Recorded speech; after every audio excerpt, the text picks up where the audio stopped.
I'm loving this moment, right? I think AI is just one technology that is disrupting Yeah. the work, right? And being a CHRO, this is the future, right? There will be new technologies constantly coming in, right?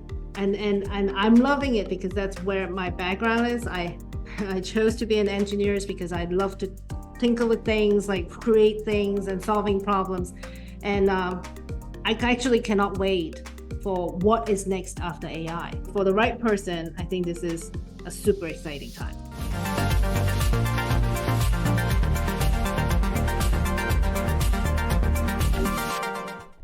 Hey, Kristy, welcome to the show. How are you?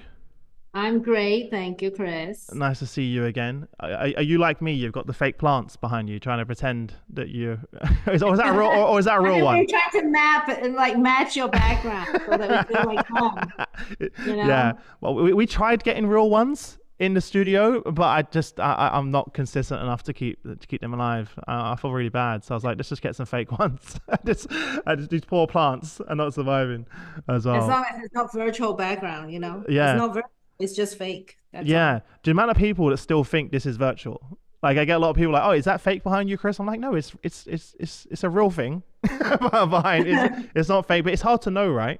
In this day and age, Very as well. true. But I'm super excited to chat to you, and I'm also excited for people to learn more about the organization as well, because I kind of only came across the business a couple of months ago, and I was like, "Wow, how have I not come across this organization before?" So that was super cool. And then when I found out about your background and journey into HR, I was like, this is going to be an interesting conversation. So before we jump in, tell everyone a little bit more about you personally, and then your journey to where we are now. Sure. Personally, I live in New York. Two boys. I mean, really fun to be a mom with two boys living in New York. Originally, I came from Indonesia and Hong Kong, and having lived there for 18 years, and then came to the States for college and graduate school, and ever since then have stayed in this country. Obviously now I'm a chief people officer in a technology company. My background actually started as an engineer, right? That's what's my dream when I go to college and say, you know what, I want to be an engineer. And one thing lead to another, and eventually I become a head of people in a high tech company. And you mentioned Taboola earlier, right? I mean, about our company. I mean, it is a global company. We have 2,000 people globally, 34 offices. We work with advertisers and publishers. So it's really a fun time to be, figuring out how to use technology to support our customers and our people at the same time. Yeah. Break that down for me. How does an engineer become a chief people officer?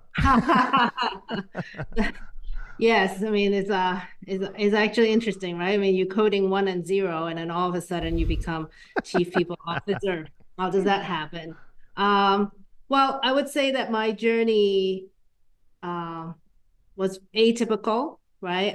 I graduated from graduate school with an engineering degree, looking for tech companies to work for. Pick the right time to graduate is 2000. If you remember, that's like the first .com just burst, right? Mm-hmm. And but that's also the before Google and Facebook and all this company came to the world. So I has the privilege to pick up career path in strategy consulting, and the options for me is to work with high tech company, right? So the HP, the Microsoft, the IBM, like the giants at that time, and then really help them to figure out their strategy, their operations. And I spent 10 years doing that. And then from there, another financial crisis happened in 2008. 2009. Yeah. Right, exactly. And in 2009, I got the call from the city hall in New York City, right? A friend of mine was working for the mayor, which is Michael Bloomberg, a very Yeah. successful, right? I really respect him as an entrepreneur, tech leaders. And he's like, I want to transform New York City's economy. We were known for our financial services industry, right? But in the future, we want to be known for also becoming a technology center, right? So I joined the team, created a transformation team within the New York City Economic Development Corporations, and really work on like what will it take to transform New York City by 2020 to be a media and technology center, Wow. right? So from there, we did like all the things that you see nowadays, actually, like shared workspace, venture program, right? All the entrepreneurship mentoring program that nowadays you take it for granted. It's like, oh yeah, I mean, but if you think back 15 years ago Yeah. when we started, it's quite new. So that is kind of slowly transitioning into kind of building this tech industry. And then at some point in 2013, 2012, I left administrations and went back to the for-profit sector and then joined a publicly traded tech company called LivePerson. So we do software as a service. And then it is at that company, the CEO and the board member have the foresight to invite me to become the head of people for the company. So that's my introduction to Yeah. becoming a leader. They're like, well, love your background, right? Know that you know technology, know that you have worked with company with strategy and operations. Would love to invite you to become our head of people. And I say, wow. What was your reaction? Be honest. My jaw dropped. I was like, what? Like, what exactly?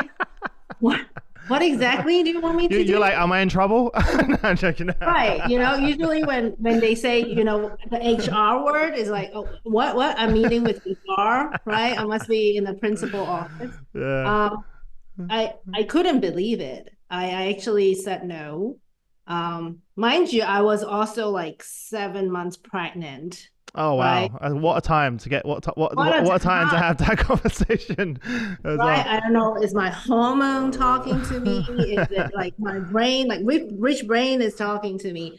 But I thought the board member, who's my mentor now, was very wise. He's like, well, look, any organization, tech company, engineering company, has two things, two real assets: is the money in your bank and then the people, right? So if you learn to manage people, to lead people, to create a space for people to be successful, you can run any companies out there. And I thought that was very convincing. And I think as an engineer, we always love to solve difficult problems. Sometimes we create our own problems to solve. And it's like, you know what? That is interesting. Like, is there a way to really create a space Yeah. for people to be successful, right? Regardless of what industry and what type of companies you're in. So yeah, I took it on as a challenge, and then the story continues.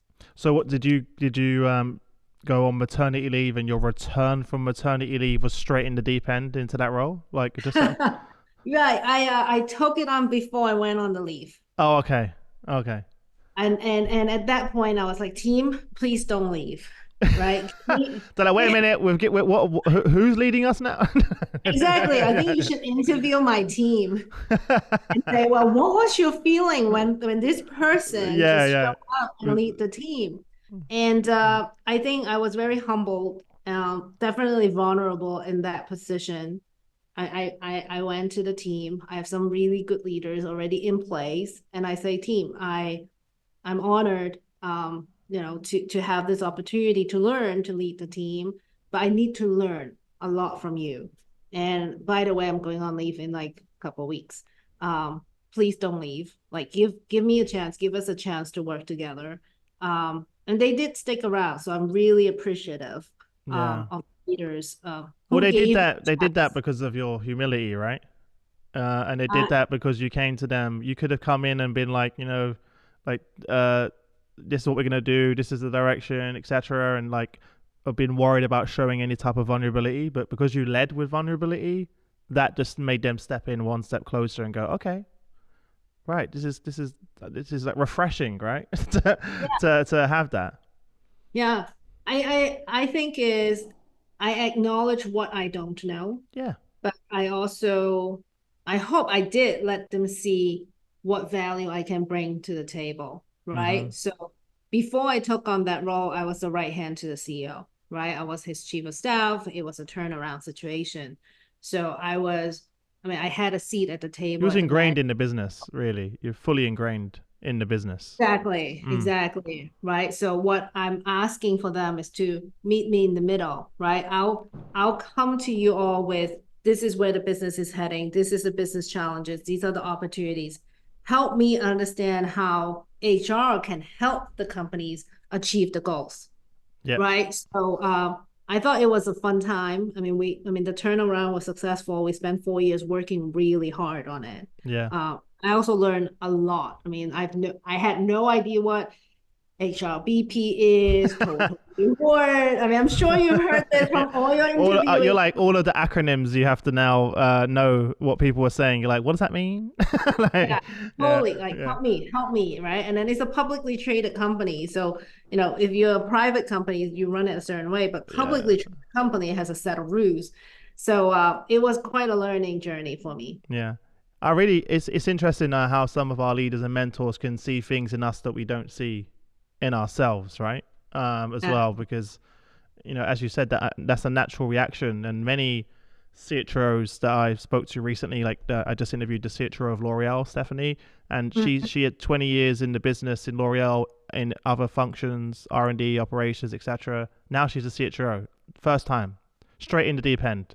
And same thing for you. Like she did exactly the same thing you did, and had a meeting, say, "Hey, I don't know what I don't know, and this is why I've got an amazing team, and they've got the experience and the skills, and same for Lego's CHRO Lauren, he was in sales and now he's a CHRO of Air. Like it's becoming more and more common, to be honest, because companies are seeing that they need people with the business, no, to truly understand the business, from the inside out. But also you bring a very different perspective to the table, which we'll get into in terms of your diversity of thought, skills that you bring, and look at it through a different lens. And that's a perfect segue, right? One of the things that we're talking about right now, which everyone is AI.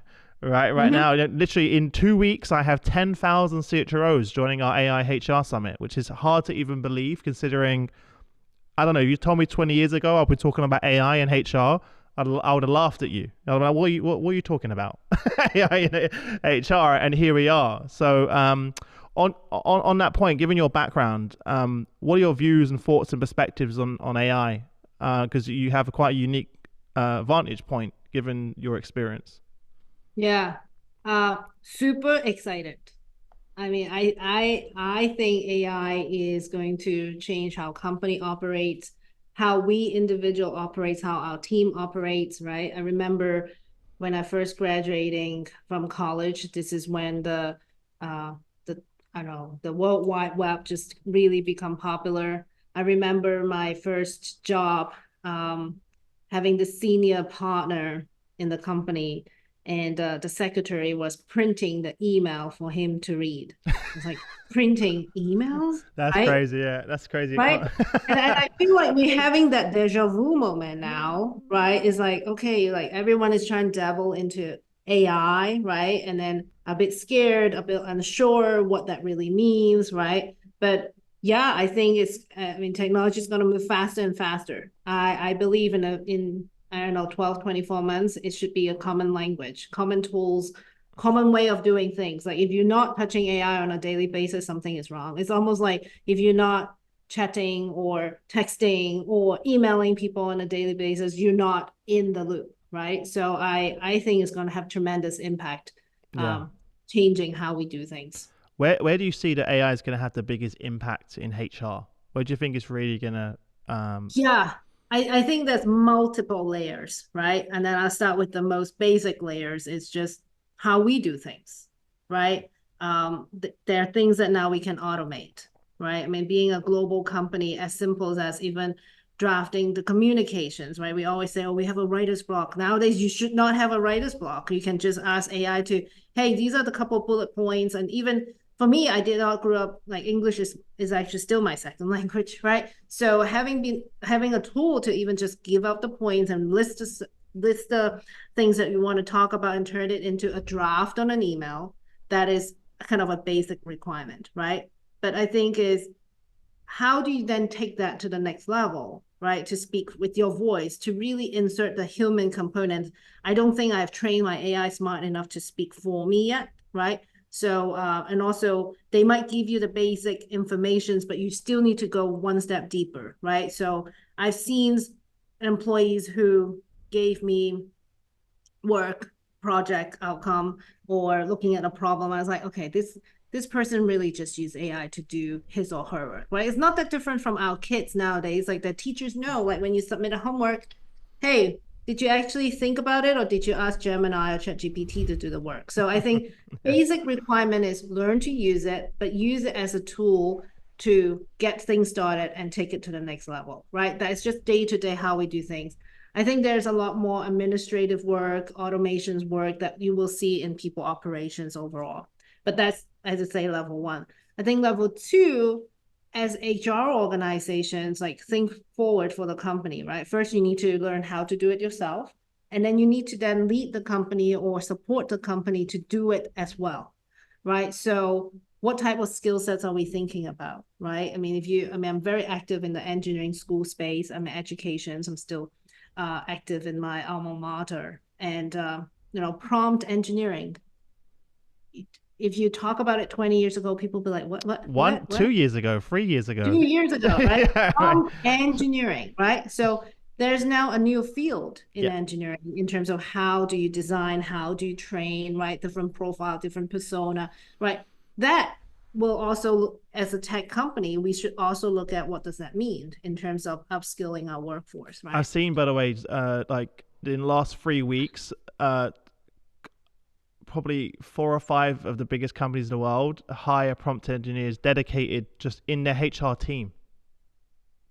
So now the specific, because I don't know if I can say the company name, but one of the CHROs I was speaking to was saying, I've just hired a dedicated prompt engineer in my team because all of the different tech stack we have, they're turning on their agents, right? So I've got my Workday agent, I've got my Visio V agent for my people analytics, I've got my ServiceNow agent. So they've had to hire someone in to manage all of that and really understand how it works.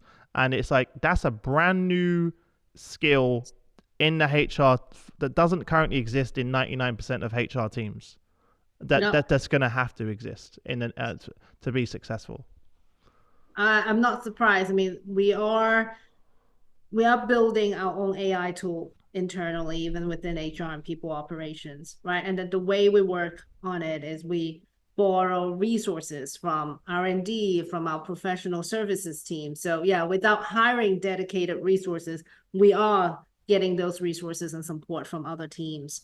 And I think that is going to be the common trend moving forward, right? Either you hire your own or you leverage what you have within the Yeah. company to get it done. And I would take on another level of AI interruptions to the things that we do is because of AI is not that different from a World Wide Web development back in the days. Like all the information now is available in the web, right? AI just help you organize it and distill it and summarize it even faster. But the challenge is whether the AI bot is giving you the best information, the most accurate information, the most real-time information, and how you interpret it or how they interpret it. And I think HR's value might be challenged down the road, right? So there are informations that we used to own that people will come to us for informations. Now, the same people will go online and say, well, what is the rules to do X, Y, and Z, right? And then they will take that and say, well, AI said this. Why are you saying some things differently, right? So I've already seen that happening in our industry where, leaders or employees will go online and they were like, well, that is a very outdated information. Or, okay, that might apply to 80% of the scenarios, but your scenario really fits into 20%. So again, I think it's, as a profession, we are no longer just distributing knowledge, right? We need to kind of also educate the company to use those knowledge, right? We need to come Mm-hmm. with better insights. So I think it's going to be an interesting challenge and opportunity for the HR profession. Yeah. Why do you think it's so important for HR to lead the way on this? Because we are touching almost every part of the company, right?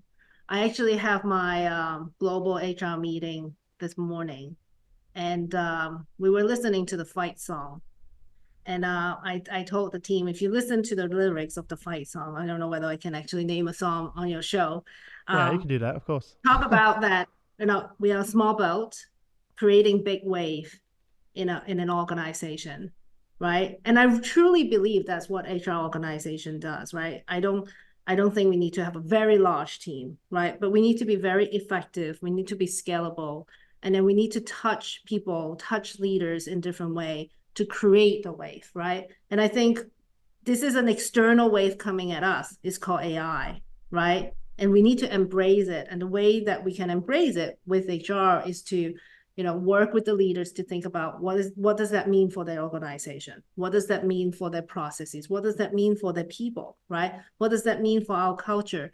And I think that HR has a very big role in it. And I think I can't say for every companies, but at least in the tech world, I know every company is thinking about embracing AI, right? Yeah. I mean, that's like probably in the top 5 agenda of any business executive teams right now, and we are an enabler to make that happen. Yeah. No, you're right. There's not you can't even have a we just got back from our CHRO roundtable at Merck Pharmaceuticals that in New Jersey. We had 60 CHROs for 2 days. Every conversation. whether we're talking about skills-based organizations, it was AI, right?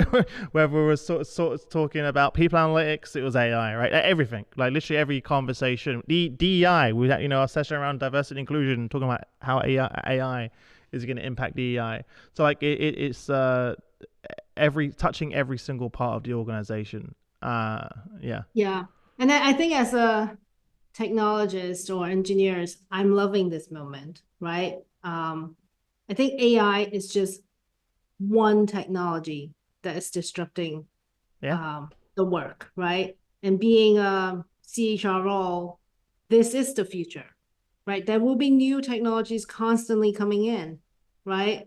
And I'm loving it because that's where my background is. I chose to be an engineer because I love to tinker with things, like create things and solving problems.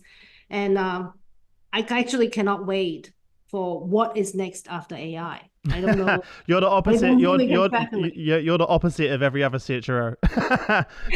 They're all terrified. What you have a unique perspective and background and skills. What advice would you give to CHROs listening that this is something? Some of them very scary, right? They don't understand it. It's so new. It's coming at them at a pace that's unprecedented. The pace of innovation and change, even for us that are very into it, it's hard to keep up. What advice would you give to those that are listening right now? I would say be open, embrace it. We need to do our homework, right? So we need to stay on top of things now, right? It's not just about labor regulations. It's not just about the business strategy, but also this technology transformations that we can bring to the company so that the company can be more successful, right? Mm-hmm. So this is no longer just the engineer job or the technical job. This is our job, right? I mean, technology has changed the way that we do things, and I believe it will continue to make things more exciting, more innovating, right? So I say it's just be open, embrace it, stay on top of it. Maybe read more about how technologies is shaping, the things that's going to change in the coming years, right? And just anticipate it. And I think another thing is learn from other functions, other talent, right? To your point, other teams have some of this talent, right? You probably have people who are very much on top of what the next technology evolutions will be in the world in your company. Seek them out, talk to them and say, hey, what have you been reading? What have you been seeing, right? I think, I mean, for the right person, I think this is a super exciting time. Yeah.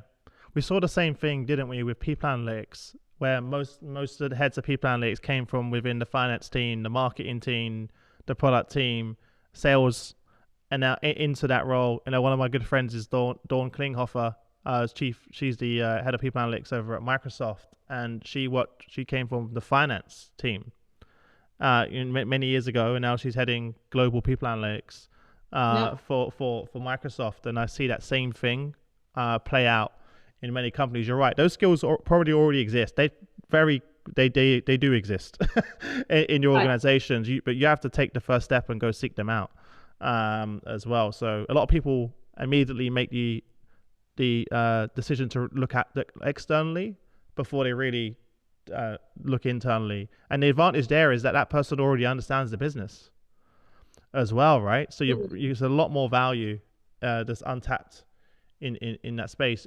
You're also you have a quite unique perspective as a company because you're using this in your product. Yes. Right. So you're really ahead of the curve in that sense that you're doing this already for customers in your product. Can you talk about how is this being utilized in your product? Right. So thank you for asking. I mean, we work with lots of advertisers and publishers across the world, right? What we do is really if you're trying to advertise something on the open web, right? We're using AI to help you create campaigns, create the right messaging, create the right targeting, right?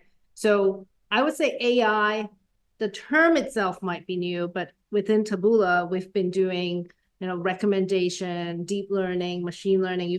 You've heard all this engineering term as we talk about AI. Those are not new, right? So I think I do have a leg up here within Taboola because I can tap into the team who's been working on our products for many years. Like we've been using AI to support our customers. Now I'm just taking a part of that talent, right, to infuse it into our internal operation and say, okay, guys, well, we are making advertisers' life so much easier in creating the campaigns online. What can I do internally to make our employees' life easier or making our managers' life easier, right, as we operate the company? So that is an advantage that Taboola totally have, right? Mm-hmm. So I hope that other CHRO will also find those opportunity to leverage your own talent internally too. Yeah. Well, it's interesting because a lot of us are creating that customized experience at scale for our customers, but we're not doing it for our employees, right? It's the same tools and technologies, just used in a different way, right? Same way you go on Amazon, it's super personalized, it knows what you bought, it knows what you want, knows where you are, all of those things, right? That's also, you can use a similar tools, technologies internally to create customized learning experiences, for example, for your employees, to customize their employee benefits, right? All of those things that show up in the moments that matter, that are important to your employees as well. So there's a massive opportunity to be able to do that. And I think we are just at the beginning of it. Yeah. Yeah. Right? I would say most of the AI right now is about organizing informations, right? And then designing the prompt, designing the persona so that the employees can interact with, say, a bot to solve multiple Q&As, right? I mean, I love how you're thinking. I mean, that's exactly the point. Like, how do you customize the journey? How do you customize the development, the learning, and what they can get from the company, from the teams on a day-to-day basis? I would say we are far from it, but working on it. Yeah. You mentioned earlier that you're developing your own AI bot for the team, for HR. Is that, what does that mean? Is that a self-service agent for your employee population to ask common questions? What's the intentionality behind that? We're testing the AI technology in many different ways, but yes, I think the most basic one is having that bot to enable self-service. Yeah. Right. And I think one thing that I would add to the advantage of working with your internal resources, different teams are most likely developing their own bot. Yeah. Yeah. Right. Yeah. So the challenge for an organization is how do you connect that, right? So as an employee, is it the best experience to have different bots for different things? Could be. Or is it one bot that will answer everything? Yeah. Right. So I think that is a design perspective, experience perspectives. That's something we need to work on. We are also testing AI in specific areas, right? Sure. I mean, I'm sure you've heard recruiting. Everybody is talking about that. Yeah. Right. If I look at sales, right, they've been using tools to record the sales train, like you know it. I mean, you're in sales, right? You have transcript, you have recording, you use that for training and development. Well, we can probably use that too for recruiting, right? To understand, well, are we consistent in how we interview? Like what are the attributes that really leads to a good quality of hiring? I mean, all of those can rely on AI to generate those insights, those data, right? Of course, I think there's also data privacy, legal compliance, complications that we need to look at, and I think that is some of the challenge that we need to overcome as we continue to adopt the technology. Yeah. Have you looked in? Have you talking about that issue of multiple agents? Have you looked at the sort of OpenAI's swarms, the model that they're kind of working on? Have not. So I mean, the applications for HR. no, so basically swarms is their terminology. Correct me in the chat if I'm wrong. Is that they're kind of everyone's fighting to be sort of the master agent, right? That controls all of the other agents. Right. And the name they come up with is Swarm. I'm assuming it's like a swarm of agents is the name, right? It's kind of a scary name. They could have come up with something a bit more palatable than Swarm. It's pretty intense as well, right? Of course, I bet they love it internally as well. But that's the issue, right? Because you got, like you said, sales has got one, marketing's got one, even supply chain now, the whole business. And then it kind of, in many companies I'm speaking to, it's just causing chaos. At the moment, so everyone's in this. All of the vendors want you to be their agent of choice, right? So it's like this kind of like really interesting, tough landscape right now. Where speaking to a CTO yesterday, said if I wanted to right now, Chris, I could turn on 7 agents today, because I've got my Workday agent, I've got my ServiceNow agent, I've got my Visio agent. I've got all of those tech vendors. My recruiting software, my people analytics through, it's like, okay, but none of these are talking to each other, right? And obviously Microsoft is trying to become the master swarm agent with Copilot, and people are integrating. So in the next 6-12 months, it's going to get really interesting to see how this all plays out. We've just released we released the world's first AI Copilot for HR 6 months ago.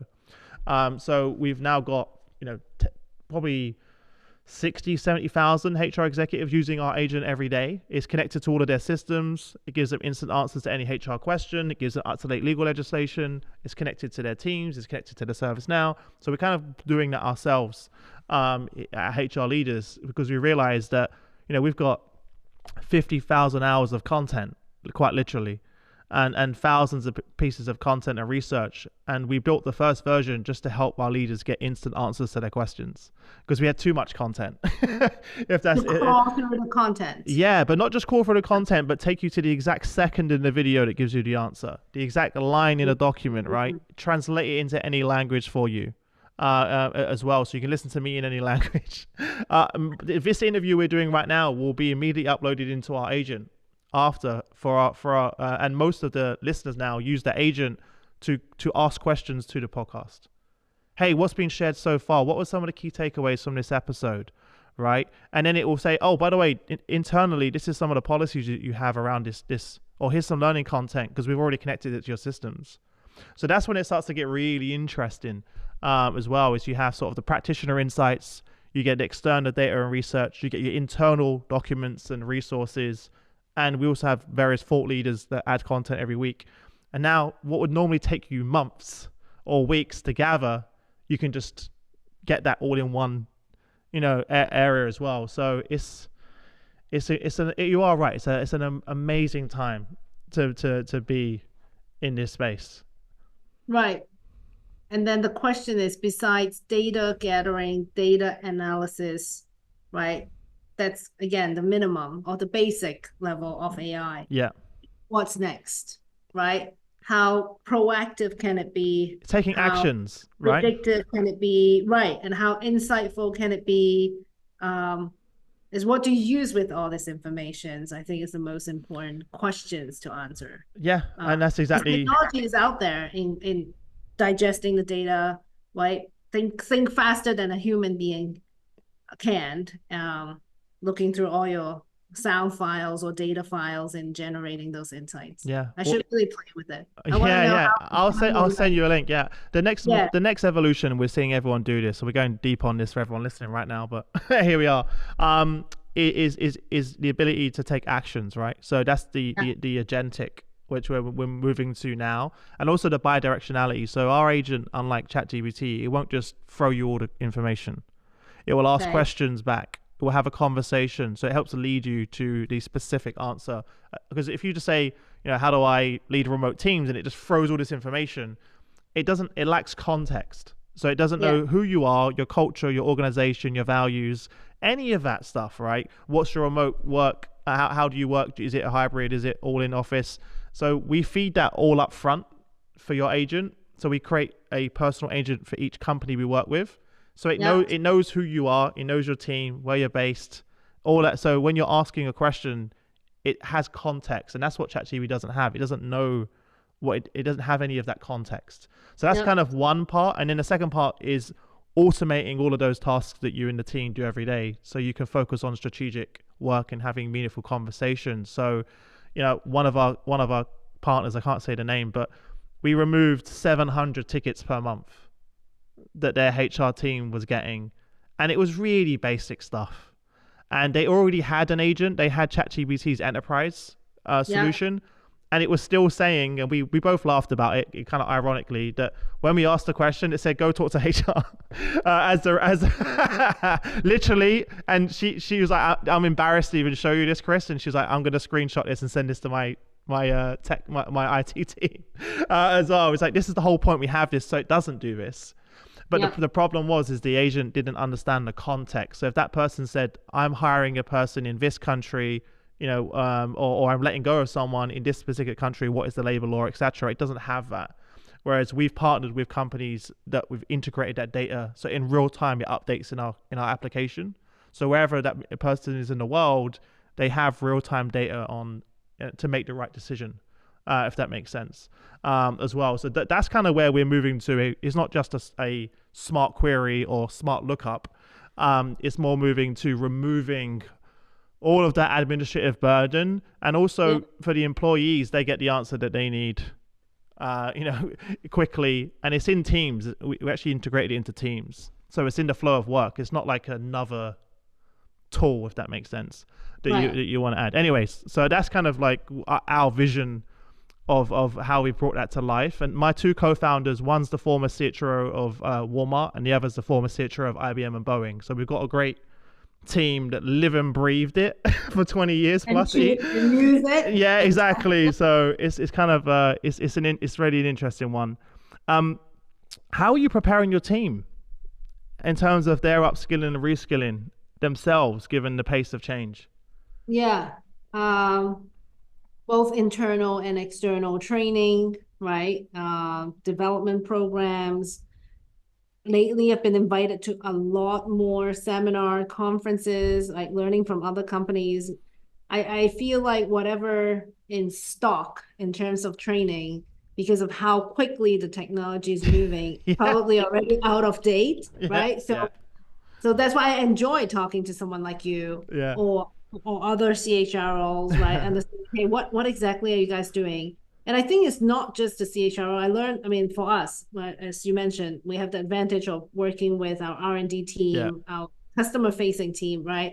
Like they are ahead of our learning curve in terms of how to use AI technology. So we also pull in our internal star players and say, okay, teach us what you know already and how can we apply to how we do things. So yeah, I think it's an ongoing learning process. I don't think we are perfect, but we are slowly, gradually yeah. getting everybody up to speed. Have you experienced one of the things that feedback I've got from CHROs is they're experiencing a little bit of fear right now in their teams, that when they're bringing in AI, there's this sort of this, am I being replaced if I learn to do, like recruiting is a perfect example Yeah. of a space where there's a lot of disruption. Where you had a team sifting through CVs before, you now have a technology that can do it instantly to be able to Right. do that, right? But what we know is that that's now freeing them up to have meaningful conversations with candidates, right? And again, more value add strategic work. And it's not necessarily, our team's going to downsize inevitably a little. Yeah, of course. Anyone saying that that's not going to happen, that's not true. But I'm seeing many companies get HR teams and their leaders are telling me I'm getting a lot of pushback, Chris, when I'm trying to introduce some of these tools. Have you seen any of that or experienced that? I I have not. I mean, I'm just trying to think like have we have that. I would say to my team who's listening, we're not downsizing, but I would say we're going to ask for more scale, right? So if you're not spending time screening the CV, which we still are, I think it's a combination. Like we don't think AI can completely take over No, yet. I mean, no, I we have a agree. tool that can let me know. I think on the flip side, though, I'm sure you've read like candidates are also using AI To apply to to a million jobs in to one go. apply to a million jobs, Yeah. right? Yeah. So it's like Yeah, it's AI on going. this side and AI on that side, and see how quickly like they can compete with each other, Yeah, right? And yeah. then so we do need AI to counter the external AI, and then distill it to the most meaningful set of work that the internal team can do.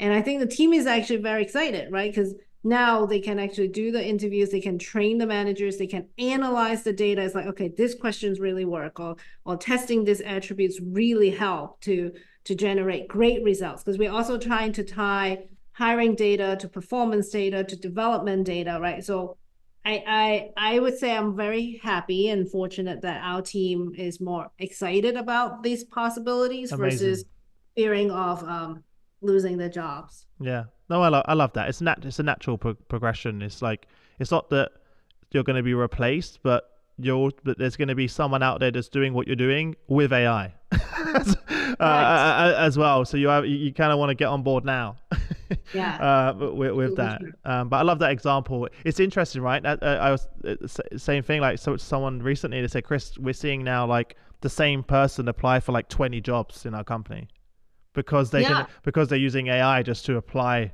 across the board instantly to be able to Right. do this. That's causing like chaos. They got like like 10x the amount of CVs that they were getting before. So they have to use technology at this point. Of course. And To the CV looks different. They tweak it. Like the AI was able to, it's not just, distributing click like 10,000 click to submit a job. Is they actually tweak their resume, yeah, right? They amplify, I don't know, embellish it, yeah. uh, friendly. So yeah, I mean, we do need technology to fight technology sometimes. Yeah, I even played around with one of my friends was getting a new job, and I basically SEO optimized his CV so it would appear at the top. So we were I don't know if I should be saying this on the podcast, but was using basically AI to ask questions and say, hey, how do we make sure that this appears at the top in these softwares which will screen this? And so it was really gaming it to say like all the different Yeah. keywords and the different things it needed to mention to ensure that it was one that surfaced.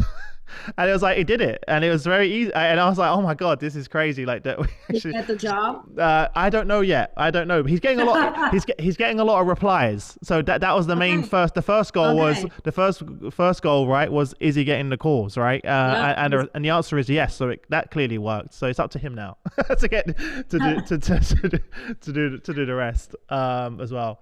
I know we're kind of near time, but like we covered so much, and I want to know, like, as we look forward to 2025, what are you most excited about?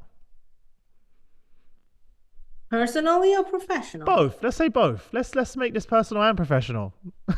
Um, I mean, I think professionally, we have some very ambitious goal to grow the company, right? To continue to transform the company to be the must buy for performance advertisers, right? So we really want to be able to tell advertisers, if you want to drive through in performance, come to Taboola. We are your best partners. We have the best technology and people to help you. So it is a very ambitious goal. So I'm very much looking forward to that.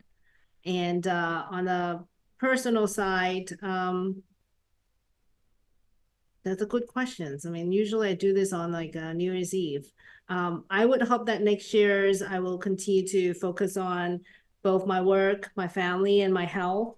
I think as we continue to run a bigger and bigger organizations, right? And given all the external, internal challenges, is I need to continue to ground myself to continue to handle the scale that I want to handle. So I'm very excited about continue to support myself in that growth as well. Yeah, I love that message. By the way, I'm glad I asked you that question. I know you wasn't expecting it as well, but it's so important in order for us to be the best version of ourselves for everyone else, whether it's our family, whether it's our colleagues, our friends. We have to start with ourselves, Yeah, right? put on our oxygen mask before we can help Yeah. others. And unfortunately, HR leaders are some of the biggest culprits in my experience It is true. of not doing that for themselves. And it is tough, right? You know, who does HR go to when they have a challenge, right? It's sometimes pretty lonely. So I think that's a great message to leave for those leaders listening, or those leaders that are going to be sitting in the seat one day. You have to take care of yourself. This is not an easy job. And you have to know when you're sprinting and when you're not, and prepare yourself and create boundaries and systems around that to be successful. I've personally been there and had anxiety attacks and struggles with my mental health, and I thought I was doing it all for everyone else, but I was like, actually, I need to take care of Chris first, and then I can be the best version for everyone else and for the family, and be present as a dad, for example, as well. So I think that's a great way to end the episode. I appreciate you coming on. I feel like all of the CHROs are going to call you now for advice about AI.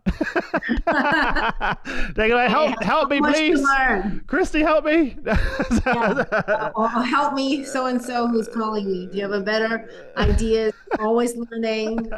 Love all the innovation that this technology can bring to us. Have fun with it. I'm sure that it will be a fun year for every one of us. Amazing. Well, listen, I wish you all the best until we next speak. Thank you so much for coming on the show. Thank you. Bye.